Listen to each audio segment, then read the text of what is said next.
Hi, I'm Billy Keels, the host of the Going Long podcast. Every week, I'm going to be here interviewing the absolute best in the business as it relates to real asset investing, as well as real Main Street investors.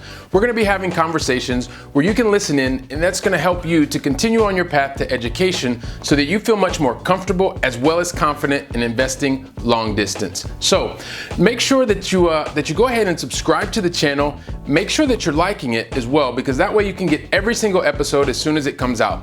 And by the way, don't forget to leave today's episode a 5-star review. Let's go ahead and listen to today's conversation.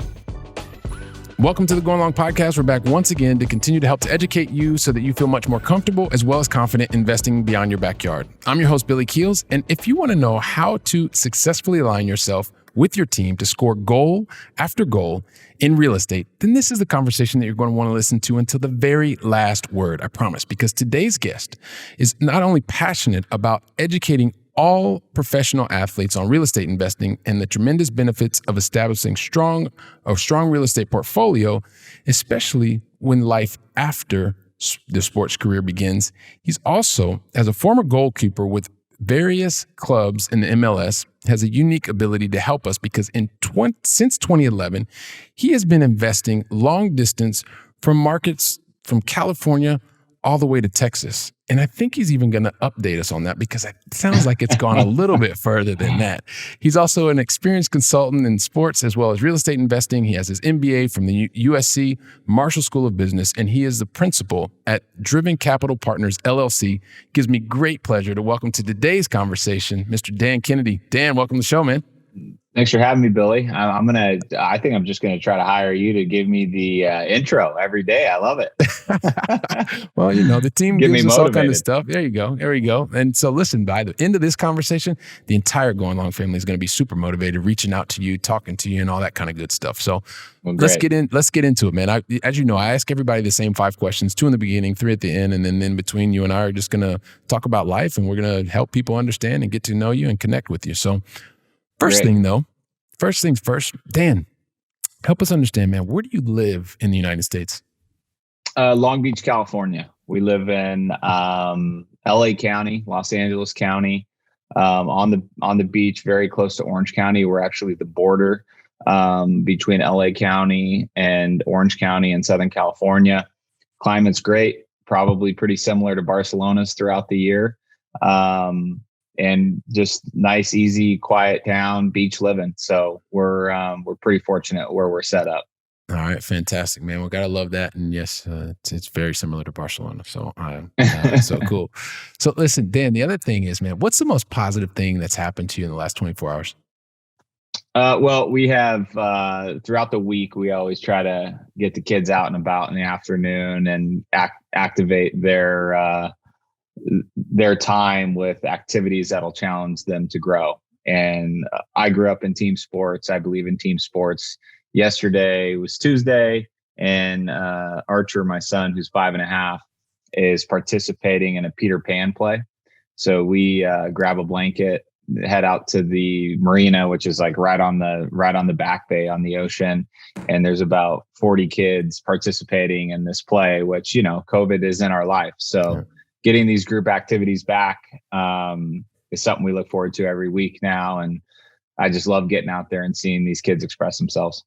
No, man, that's really, really awesome. And we can take a moment to recognize those like very simple things in life. Like, right? Just realize like, this is cool. We're all, man. This is awesome. We're all so desperate. We're all so desperate for it.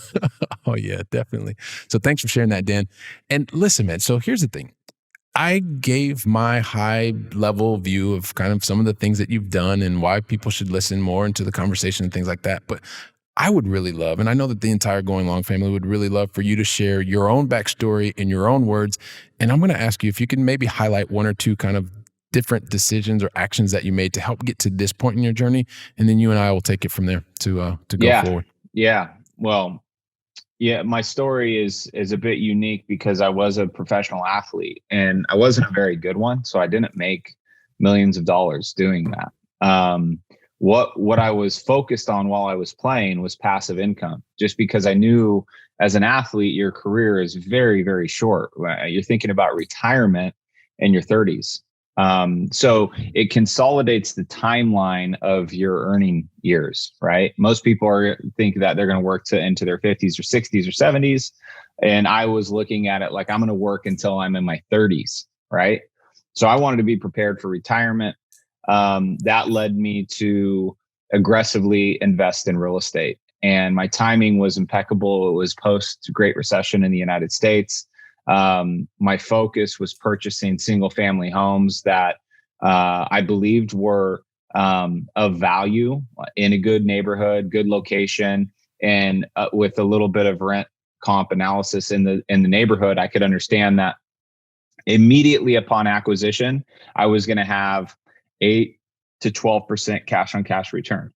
That was my focus. So if I invested 100 grand, I was expecting to make between $8,000 and $12,000 a year after all expenses had been accounted for. You can't find those deals today in California. It's a far more dynamic and competitive marketplace. The one thing I learned in residential real estate when I was buying single family homes and duplexes and fixing them up is that it's a very difficult business to scale. And whenever you're going to go do something, you want the ability to learn, become efficient and proficient at it, and then exploit the opportunity that you see in front of you. And once I had 9 homes, it was very difficult to manage, very difficult to scale. And I owned in Long Beach, Stockton, which is Northern California, Texas. And I was at a critical point in my investing journey because I needed to do one of two things. I either needed to transition into a new asset class away from single family homes, or I needed to build a property management team. I didn't want to build a property management team. So that led me out of single family homes and into apartments. And the efficiencies you achieve as you start to step up the ladder in asset classes, apartments, you now have on-site property management. I'm not doing the day-to-day toilets and drains, right? It allowed me to focus on the true asset management component of the deal. What was my strategy when I bought the asset, and how am I going to get this property to function the way I envision it to? And now I actually had somebody working for me doing the small things, the tedious tasks that have to get done, but aren't maybe the most beneficial to my time, right? So Matt and I started Driven Capital Partners. We have a very similar investing background. His career was in technology. So we have very different minds, which leads to a good, strong team. We look at things very differently. And really how we started Driven Capital Partners was this was the business we wanted to start to allow us to invest our own money in commercial real estate deals. And in doing so, we would open the door to have our friends and family come and invest with us. Well, we look up now and that's changed dramatically. We are doing deals that, our focus is mid-market. It's a strategic decision. Middle market is deals from say $5 to $15 million. You don't have institutions dropping down into the space. So it's not quite as competitive as deals that are in the 20s and greater in size. So we want to live in this space. And the beautiful thing about real estate, Billy, as you know, is it's very inefficient. It's an inefficient marketplace. And that's where opportunity presents itself for us. We're trying to purchase, we're trying to create a little bit of value on the purchase so that before we even own the property, we feel like we've realized some value that maybe the current ownership group has not. What does that mean? Well, for instance, we have a $9 million, it's a flexi industrial warehouse / office building in the core of Minneapolis, Minnesota. There's 30% vacancy. We are in due diligence on this property. We don't even have money hard in the due diligence process right now with the seller. And we're already marketing the property on our own dime. We're paying for it. These are pursuit costs. And we're marketing it in a way that's far more aggressive than what the current owner is doing. We're saying, hey, any tenant in the marketplace that's looking for 30,000 feet, we will invest $750,000 into your space if you want to move here. So that means we will fully customize the build out for any tenant. And this is, what competitive advantages do we have? We can go as a new owner, come in with a little bit more cash than maybe the current ownership group has and solve some property level problems. And this is what we would call like a value add investment opportunity. So Matt and I were trying to invest our own money. Billy, I'll steal the mic from you here. Sorry. We're trying to invest our own money, and we were looking at what was happening in California. Prices were appreciating very fast. And what we've always been focused on is cash flow. We want passive income. So if the market declines, what we can fall back on is that, well, we have really strong passive income in place, right? We're not dependent upon any one market appreciating. And if we were going to go invest out of state, we wanted to be in one of two markets. We wanted to be in a market that had great job growth. This is Huntsville, Alabama. This is Boise, Idaho. Or we wanted to be in markets that had very limited supply available, so very low vacancy. And this is our St. Louis, Milwaukee, Minnesota, and we're buying industrial warehouses there. And so really, when we go out of state, our focus is very cash flow driven because we're not managing that asset boots on the ground. We can't every single day knock on a door and make sure everything's okay. So we understand that operationally, we need to be in an asset class that's slightly more efficient. This is industrial warehouse, triple net leases. The tenants have to take care of the building. It's their responsibility. When we invest in apartments, operationally very extensive, we want to be able to touch those apartments every couple months at the very least. So the majority of our apartment activity is actually in California. So there's like a number of different things that you could where we could go right with this, and I mean, everything from really the dynamic that you have with Seamus, which is someone who has come from a very different background, different ways of thinking. Right. So it's really around the team building. It's about where you are investing, and you've given us a broader scope as well. I mean, I talked about from California to Texas, but you've also talked about Indiana, you've talked about Minnesota, you've talked about Idaho and Huntsville, Alabama, et cetera. And so one of the things that I always like to ask, and you've alluded to it a little bit before, so I'm going to go down the going long, like one of the reasons that we're here, because, and you and I talked about this even earlier, was fundamentally when you're told to only purchase in your backyard, like I'm living proof that there are different ways to get to the goal that you want to get to, right? And whether you're doing that actively or passively, there's a couple of different things or a couple of different ways to do that. But one of the things that I always want to know is, like, Dan, it would be really easy just to do multifamily in California. Like, why in the world would you even consider going beyond your backyard? Like, or why did you do it? Even if we think of like the 9 houses that you bought in the very beginning that were in different states and stuff like that, like why go beyond your backyard? Why do that? So we are hedging our bets. We don't want to own any one asset class strictly in one marketplace. For instance, Santa Barbara. I mean, we own, operate, and build apartments in Santa Barbara, California. Infill location. This is the Riviera of California. It's one of the most beautiful coastlines in the United States. It's a beautiful place to live, and it's up against a mountain range. So it is true infill location. It's downtown Barcelona. There's no open land available to develop, right? Which makes it a very hard place to go and build something.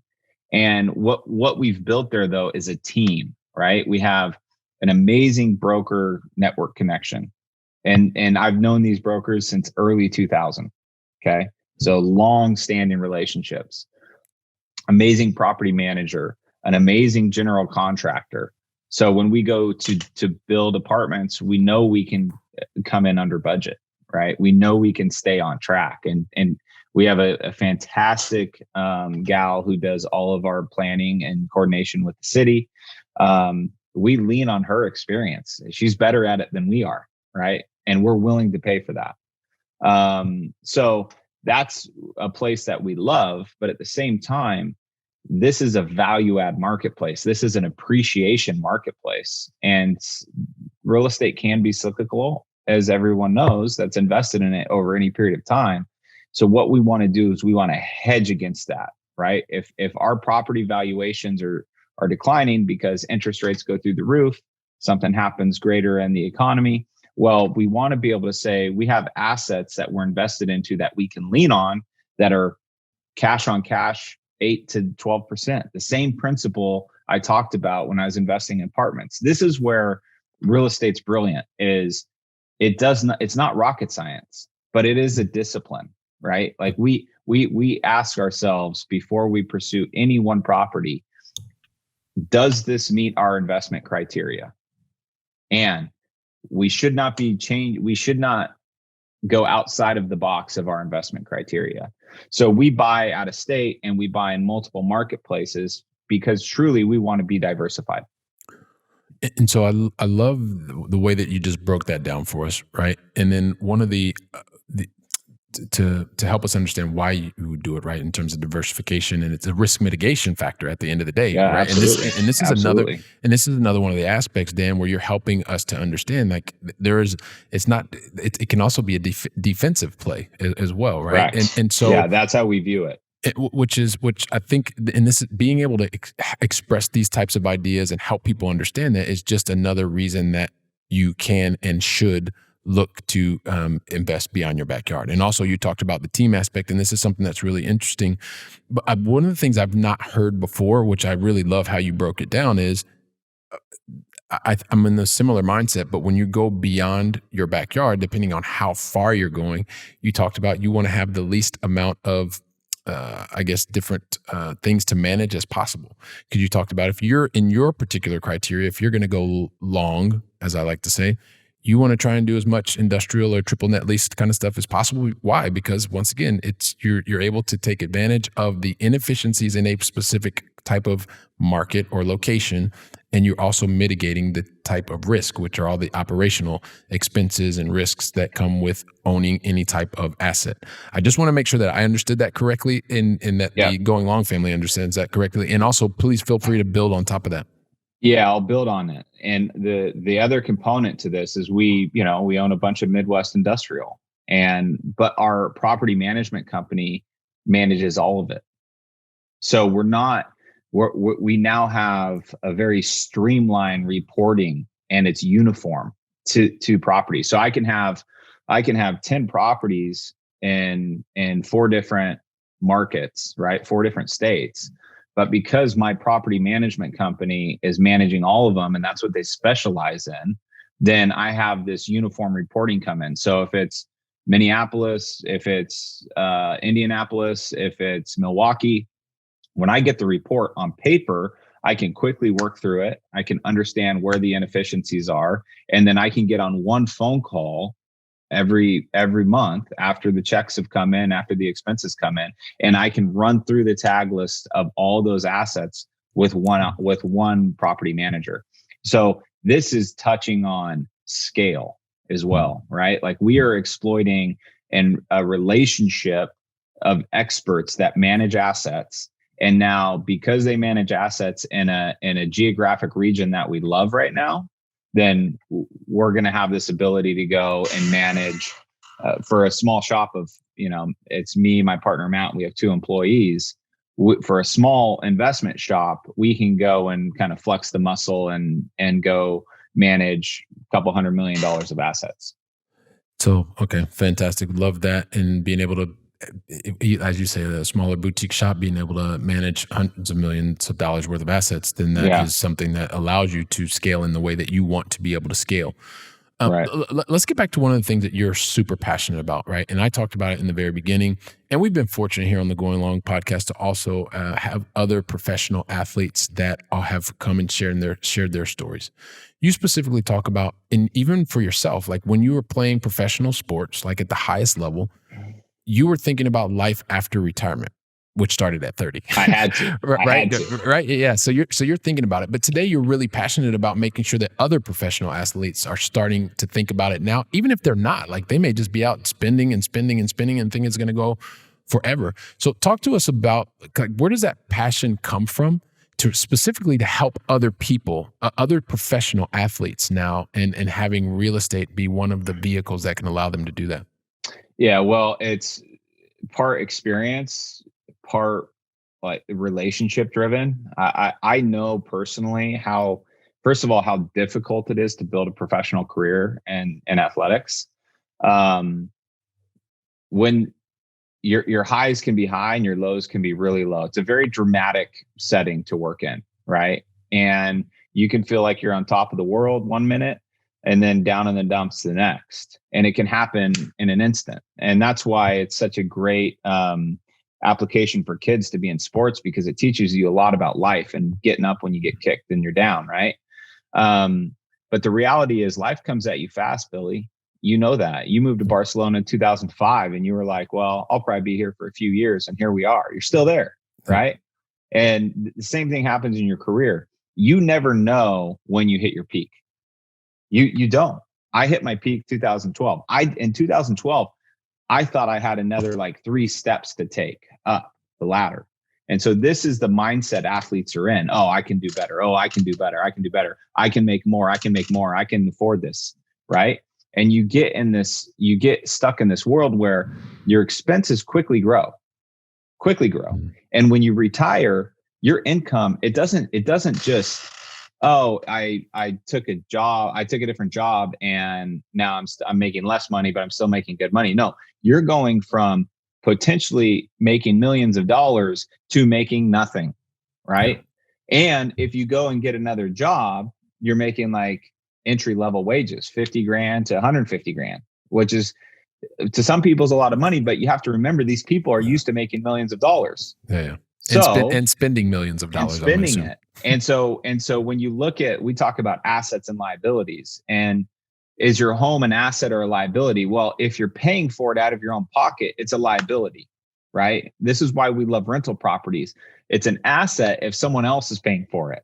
And it's that simple. So what I always try to tell people is like, Billy, how much money do you think you need if you were to lose all of your income today? How much would you need next year? And, everyone has a number in their mind after they think about it for a little bit, like, oh, I don't know, 15 grand a month. Okay, let's think about getting you to the point where you're earning $15,000 a month in passive income. What would that look like over the next 8 years? What would we have to do to get you there? And investing in real estate is not, there's no get rich quick scheme. It's just like, hey, Billy, you have a New Year's resolution. You want to get fit this year. You're not going to go work out for one day as hard as you can for 24 hours and be fit for the whole year. You're not going. Same thing in investing. You're not going to go invest in one deal and get rich. Or if you do, it's going to be short-lived, right? No, you need to have a strategy in place where you consistently make an effort to act a certain way. And so this is exactly what Driven Capital Partners is trying to provide people. 8 to 10 investment opportunities every single year. You can now participate in all of them with a very small check, where historically the barriers to entry in investing in commercial real estate have been very high, right? Oh, I need a couple $1 million to own that building. No, we do everything for the investor and allow them to invest $50, $100, $150,000 in each deal. And so then they naturally now over 5-6 years, they can get a couple $1 million invested. They have passive income coming in. They're diversified in asset class, marketplace, and they don't have to sign on the debt. They have no management responsibilities, and we work for them. Yeah, and so when you can put it that way, and you're working for them, you're giving them access to the types of benefits right? That will allow them to retire without being freaked out about it. One of the things, as you were explaining that, Dan, and I'm sure other people probably have the question, so I'm going to ask it. When you're working with, professional athletes or high net worth individuals that are, well, no, more professional athletes, because I like how you explained that the salary just goes from here to like all the way down to nothing. How much of what you find is actually ego driven as to why the decisions are not made to invest versus saying, oh, you know what, this guy's actually really right and he's telling me what I should be doing, and so let me start to think about the day after tomorrow versus just living for today? Yeah, I had this conversation because now I travel a lot for real estate, and I'm always going to markets where there's soccer teams and basketball teams. And so I hit up guys. I'm like, hey, if you're around for a beer or coffee, let me know. Mm-hmm. And one of the guys I was in the prime of my career, and he was like a 17-year-old kid. He's now, 29, which is getting on the later end of it. And he told me, he's like, man, I should have listened to you. He's like, you wouldn't believe, like, I got nothing. And he made more money than I ever made. That's for sure. Right. And this is the hardest thing, is action. And this is life. I mean, I just continue to tell people, like, hey, if think about the future that you want. If you do nothing today, you're not going to achieve it. Right. But if you think about the future, set a timeline, 5 years, what I want 5 years. And if that becomes the goal and you start working for it today, then you're going to jump into action. And so typically that's the conversation I'm having with people, is like, listen, we work our butts off and we have established really strong relationships to get this deal flow. So we can now analyze what we think we're looking at a lot of good deals right now, and we're cherry picking the absolute best ones. So Billy, would you rather go and say, hey, I got 500 grand. I'm going to go and invest in real estate. I've never done this before. I'm going to go do it on my own and go all in on one property? Or would you rather come to a shop like ours and say, you guys are actually the experts. You guys are working around the clock. We're going to lean on everything that you've already done and now invest a little bit into a bunch of deals. Like, I did it the other way. I was like, I'm going to make my own road. I'm going to go invest all my money in one deal here and there in single family homes. I'm telling you right now, Billy, if I had a mentor in 2011, we would be far better off financially. Right. But I was lucky in the sense that I was making good decisions. Mm-hmm. I just wasn't thinking big enough. Yeah. So it's interesting, right? Because you're talking about the thinking big. You touched on the ego thing. And I guess one of the other things that makes me think about is, like, one of the things, and what I've heard from other guests, like, professional athletes, like, are always in the public eye, right? You can be the best player on the team and the most recognizable, and you make your t-shirt's the one that's selling, or you may not be that person, but you're always in the public eye because you wear the brand. And so no matter what is happening, which also means that you have a whole group of people that are constantly pitching you deals, real estate, restaurants, this, that, the other, skyscrapers, all this kind of stuff. And at the end of the day, like, for someone who's really busy or focused on their craft and they don't really know about the financial stuff and they have somebody else who's dealing with that for them, I'm just curious also too, how you're able to build that trust, because in the same way, Dan, that you're talking to them, there's probably someone else that was also a former athlete that's calling them, that is pitching them this restaurant deal that's the most amazing thing that they ever want to do, and it's got their name and it's playing to the ego. So I'm just curious, like, how do you navigate that with what I think is like the best type of asset ever? Right? Yeah, you and I both, right? And that's the belief, right? That's the conviction I have for it. I do, like, if we're playing the long game, as your show's called, consistency, stability. The stock market's freaking out right now in the United States. Our assets are steady Eddie, right? All I want is vanilla, slow moving ship that's growing, right? That just keeps, man, storms come, it just fights right through them. Now, with, like, building rapport, I think is what you're alluding to. I represented the Players Association. I was an executive board member, voted on by the players. I have as much as I was an average player, I have a good rapport and reputation across the league based on the work that I did with the Players Association over the majority of my career. 8 of my 12 years playing was time spent invested with the Players Association. Taught me a heck of a lot about business negotiations and managing expectations with people.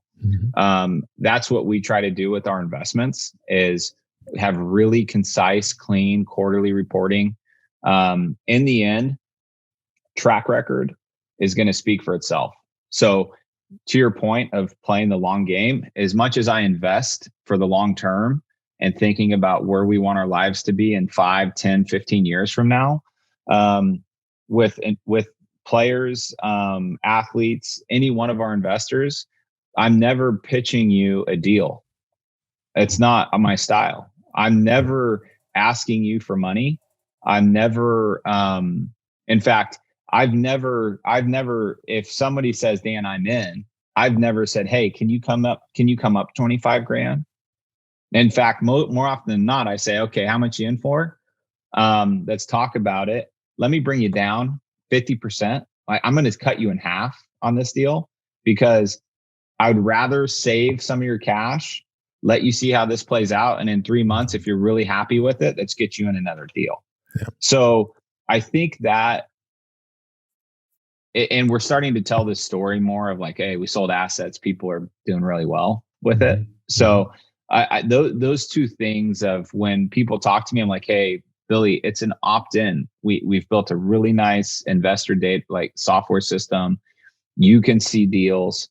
If you like the deal, you can opt in. And if it comes to the finish line and you get cold feet, no problem. We'll cover it. It's not a big deal to us. This is not, we're not tying anybody's hands to a deal that they thought they wanted to invest in and ended up pulling out of.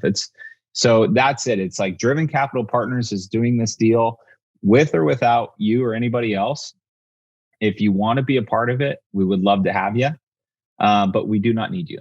And so this goes back to, I know what we're doing. I know where we're going. And man, I would love for you to be a part of it, because I can change your life. And I truly believe that. And so one of the things that I would say, or that at least I'm recognizing, and I want the Going Long family to recognize, is my initial question in going back to it is, although you talked about being an executive member on the Players Association, what I want people to understand is that's really about how can you serve other people. And so that type of mentality, which is saying, listen, I have a platform, and at the same time, I want to be able to serve you, fellow players, in this particular role, or listen, I now have this particular opportunity and I would like to be able to serve you. I'm going to move forward with or without you, but I want to have the opportunity to serve you. It really goes to one of the things that I think is really important when you build trust, and how you then are able to differentiate yourself and what you believe in versus something else that your potential investor or not may be looking at. And I just wanted, as a family, as a Going Long family, to really recognize how, Dan, with your example, you're showing us that this serving others can and is a good thing to be able to attract the right person for you to serve, right? You can't serve everybody, but you want to serve the right people. Yeah. And Billy, I mean, we are like, Matt and I would build a really nice family office investment shop without any investors, and it would grow and it would be ours, and it would be rewarding and it would be great. And in 10 years, we'd probably both be done working and just sit back and let our investments work for us and hire an asset manager. That we're too excited about what we're doing to not let our friends and family in on this. That's kind of the one thing. It's like we're literally breaking down the barriers of investing in high quality commercial real estate assets and allowing people without millions of dollars in liquidity to do this, right? So that's one thing. But you alluded to the reward. Well, there's two types of reward for us here. One is like monetary, like financial reward, right? Like that's why we're doing it. But the other reward is the social impact of what we're doing. When we can sell an asset and folks that invested in that deal look up and they're like, wait, what happened? In 2 years, in 3 years, you did what with my money? And that, like, that story starts to tell itself organically. And the commitment Matt and I have made, as you can imagine, like, we are not institutional investors because we don't want to be dealing with institutional money. We don't want to be showing, look at me, I'm dressed in golf gear today. I'm going to go take a couple clients out golfing. We do not want to be the guys that show up in a boardroom, suit and tie, briefcases, and talk about 5% returns on 600 unit apartment complexes. That's not who we're going to be. We want to be a small family office shop that represents our friends and family. And with that comes great responsibility. I mean, think about it. I'm taking on the people in my life that mean the most to me. I'm taking on their hard-earned money. And so that, another layer of the pressure we put on ourselves so that we can show up for the holiday parties and feel good about, the relationships that we have in the room. And understandingly, something's going to go wrong, right? We deal with problems every single day. Yep. We just need to make sure that our investors understand that, this is why you need to invest often. And back to like the exercising example of, don't put all of your eggs into one basket. It's just too risky. Yeah. So another couple of things that you've just said there, I just want to highlight. Number one, you're constantly thinking about the risk mitigation as you continue to go out and build relationships with other people, and also having that mindset, which is really long term. It's not just the short term, and being crystal clear on what it is that you want to be able to do in terms of who the person is that you want to be able to serve. You don't want to be in a boardroom talking about 3 to 5% return on 600 unit apartment building. As you said, you want to be able to, and by the way, everybody, if you're not watching us on the video, you need to come over and watch us on the video, because he's got a really cool hat that he's talking about. Dude, this is Melon. This is the next company. I just told my wife, I was like, dude, this company is about to blow up. These are the nicest hats ever. See, there you go. See, so this is another reason. Come check us out on the video version. No, which is really cool. So listen, Dan, I guess the thing is, just if you could give us a quick overview, like you've talked about family and friends and things like that, and now we're talking about service. So like, to help us understand, like, who is the person that you really want to and are serving? I know we've talked about professional athletes and things like that, and that's a passion for you.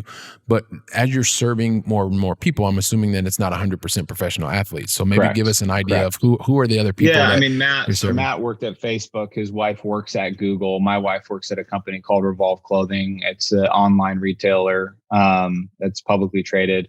I went to USC, University of Southern California. I went to UCSB undergrad, Santa Barbara. Grew up in Orange County, played soccer all over the world. I mean, Matt and I both have very extensive networks, right? Who do we want to invest with us? We want people that have a desire to invest in real estate, but don't have the time, energy, effort, expertise to do it. I mean, that's really the like our value proposition for somebody is we're doing this full time. Let us do it for you.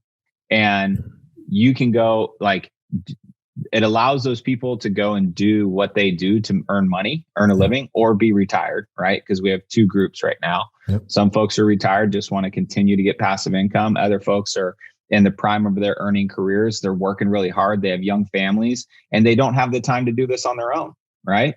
And then it allows them just to sprinkle in a little bit of dust on every deal that we do.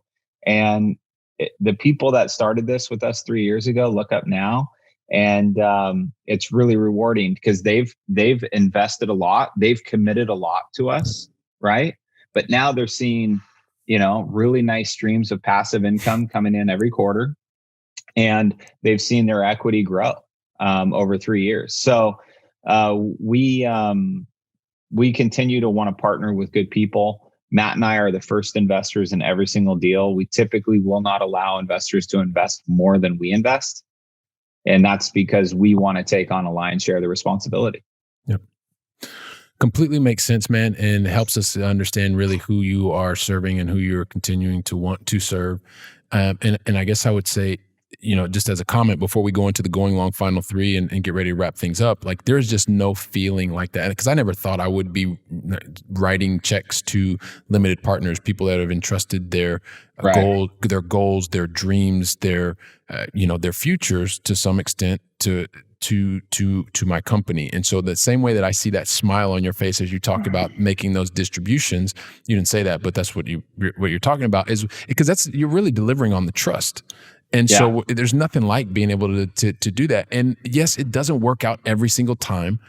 And there are going to be things that happen, but across the board, it's really rewarding to be able to say, hey, listen, I'm able to serve you at this level and I want to continue to serve you. And this is one of the ways that I am returning on your trust. This is a return on your trust, which is this distribution or wire transfer or check or however you want to do it. But I love that you said that, because it just meant, like, I saw the smile on your face and I'm like, yeah, that's really cool. But that's people are almost like surprised sometimes. Like, it's for Q1, we got a distribution already. I'm like, whoa. Like it's a projected return, on every deal we do is a forecast, but that it's what we thought was going to happen is happening. So that's, it's a good thing. Which is always funny. I have an investor who constantly gives me like these WhatsApp or calls, and it was like, hey, I forgot that this was showing up and I'm going to go do some more stuff. I'm like, hey, cool. As long as you're happy about it, that's good. Yeah.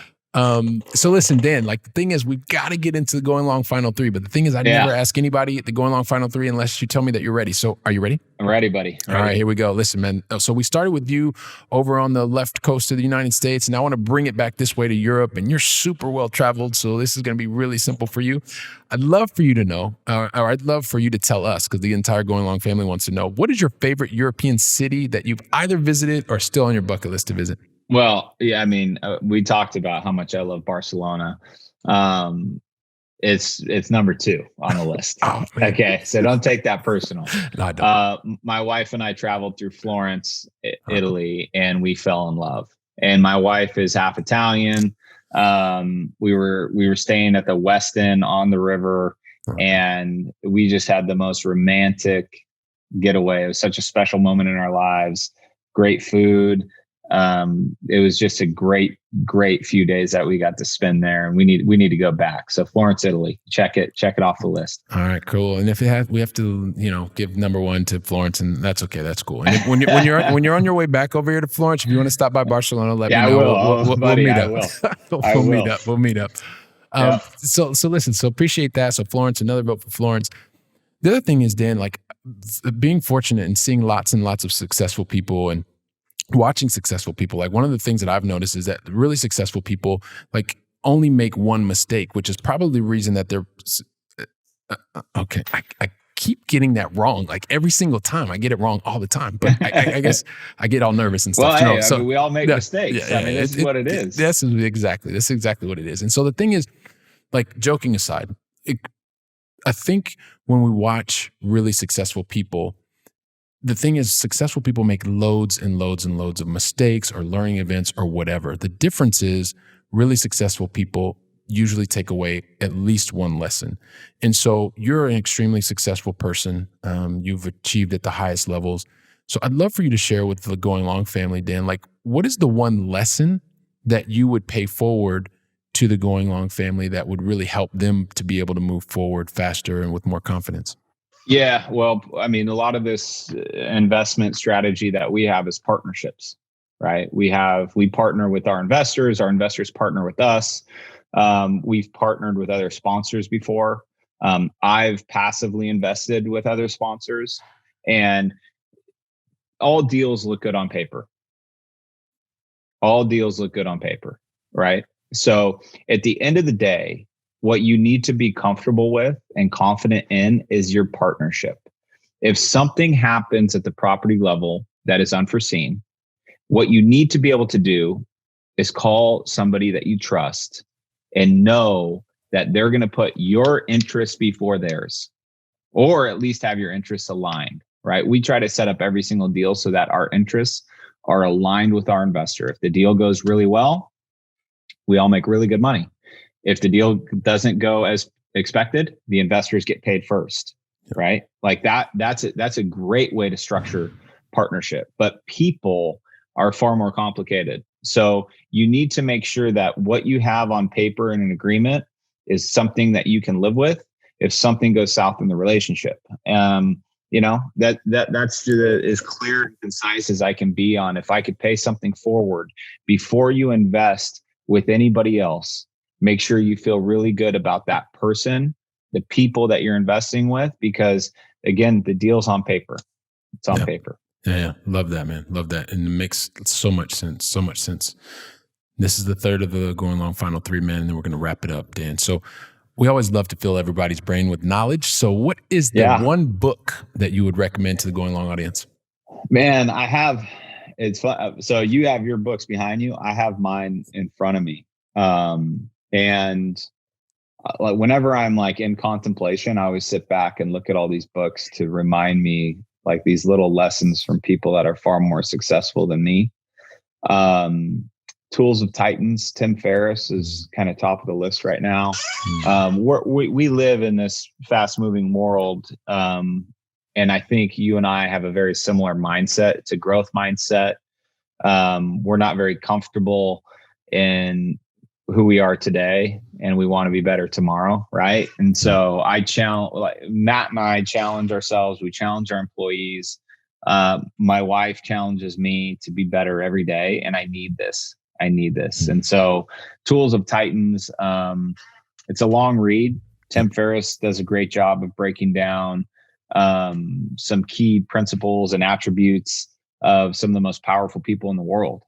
And this is a home office, we're building a small boutique investment shop.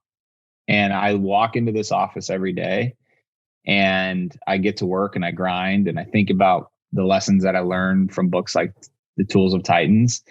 And it's amazing what you can build if you have good people around you and you're willing to have this growth mindset.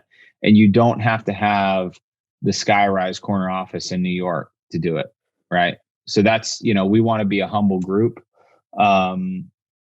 Big part of, my background is I was never comfortable being in the spotlight as an athlete. And I kind of want to just be behind the scenes and build a really good business and have a bigger impact on Major League Soccer in the facet of how I change players' lives when they invest in real estate than I ever had as an impact on the field as a player. Dude, there's a lot to unpack there, and so but the thing I was gonna say, Dan, let's do another version. Let's do another one. No, but being able to take those lessons away, and Tools of Titans is a fantastic book by Tim Ferriss, and we're gonna make sure that we add that as well to the show notes, man. So, I can't, the thing is, these conversations go by like so fast. Like I'm saying, I want to just keep going on and stuff like that. Yeah. So, but listen, I mean, when I think about just you as we kind of picked up where you were as a professional athlete, and you from the very beginning, you knew what you wanted to be able to do in terms of preparing yourself for life after professional sports. And so you started early and you recognized that you wanted to be able to get your real estate as your vehicle. And once you did that and you got to your properties, you had your 9 properties from California to Texas. And then you realized that you connected with somebody else who was from a different background. And the two of you and Seamus, have figured out how to work and how to make things work and how to attract other investors that you want to continue to serve. And you've gone now beyond just those states that we talked about in the beginning. And you're all the way in Alabama and you're all the way up north in Idaho and places in between. And you've got a really clear reason for going to different locations beyond your own backyard, right? And really great risk mitigation strategies that you have in place. And you're consistently looking to educate other people and attract them towards you. And one way or the other, you're going to continue to move forward. And if people want to join you, that's great. And you make it really, really easy for other people to understand. And so, like, Dan, after this conversation, like, I want to keep talking to you. I know we're going to meet up here in Barcelona when you're back over here in Europe, or me out in LA. And I know that so many people in the Going Long family are like, I got to get in touch with this guy. Like, Dan, how do I find out more about you, what you're doing at Driven Capital LLC and stuff like that? So help the entire Going Long family understand, what's the best way to find out more about you and what you guys are doing? So Driven Capital Partners, our website is drivencap.com. So just www.drivencap.com. drivencap.com. On there, you can subscribe to our mailing list. You can join our investment platform where we distribute our deals and allow people to opt in. Typically, if you do sign up, we'll get a notification. Matt or I will reach out to you to set up a phone call. My personal email is dan@drivencap.com, spelled the same way as the website. And my cell phone for all the folks in the United States is 714-612-7686. This is, it's a dynamic place to work and live. And for folks, that are investing and want to invest passively, we're one of the many options out there. And what's our competitive advantage is we just try to be people and people first. Right on, man. So this is fantastic. People first, drivencap.com, dan@drivencap.com. And he's left his number as well. And one of the things I'm going to recommend to the entire Going Long family is go over to drivencap.com, check out what they have going on. Yeah, check it out. Probably needs to be, the website probably needs to be updated, but which is fine. But you get to, when you go over, check them out, you get a chance to see more about their story. You see Seamus. I've been over there personally myself, so that's why I'm saying to the team and to everybody in the Going Long family, go over, check them out. And Matt Seamus is obviously he's my partner on the deal and on every on the business, and he's a big reason why we're successful. He's an operations guy. He knows how to build businesses. He's brilliant. So he's a huge asset of ours. Which is fantastic. And see, I got so comfortable, I was just calling him Seamus as well. So Matt Seamus. Yeah, that's what I call him anyway. So. See, this is us just being people. So listen, Dan, I just want to thank you very much, man, for deciding to invest your time with me and the entire Going Long family. And man, thank you very much. Appreciate it. Really, thank you. Yeah, my pleasure. If you give me just like 30 seconds, I just want to say a couple things to the Going Long family. Listen, everybody, Dan just delivered so much value. He gave you the opportunity to learn some very strategic ideas, as well as some very practical, tactical ideas that you can put into action today. And you can also take today's episode and share it with 2 or 3 other people. Be the person that is actually making that positive impact, like Dan talked about earlier, on other people. Because when you do that, you're going to bring and attract other like-minded people to the Going Long family, which is something that we all would appreciate. And so at the same time, share your honest review of what you thought about today's conversation. Let us know about the things that you love, the things that you would like to hear the next time, because it sounds like Dan would be open to coming back again. So leave an honest review. That's all we ask here. And then lastly, I'm really looking forward to welcoming you back to the very next conversation. And until then, go out and make it a great day. And thank you very much. Wow, don't you love hearing from top-notch experts in the field? When I was getting started, I really wish that I would have had access to such experts. And even more, I wish they would have given me a really simple list of things to follow so that I could have gotten to my goals much faster and been much happier even sooner. So that's why I've created for you the 7 things that you should avoid in order to be successful in long-distance investing. And you can pick that up really easily by going to billykeels.com/7 things to avoid. And also, if you liked today's episode, don't forget to leave a 5-star review. I'm looking forward to seeing you on our very next episode, so go out and make it a great day.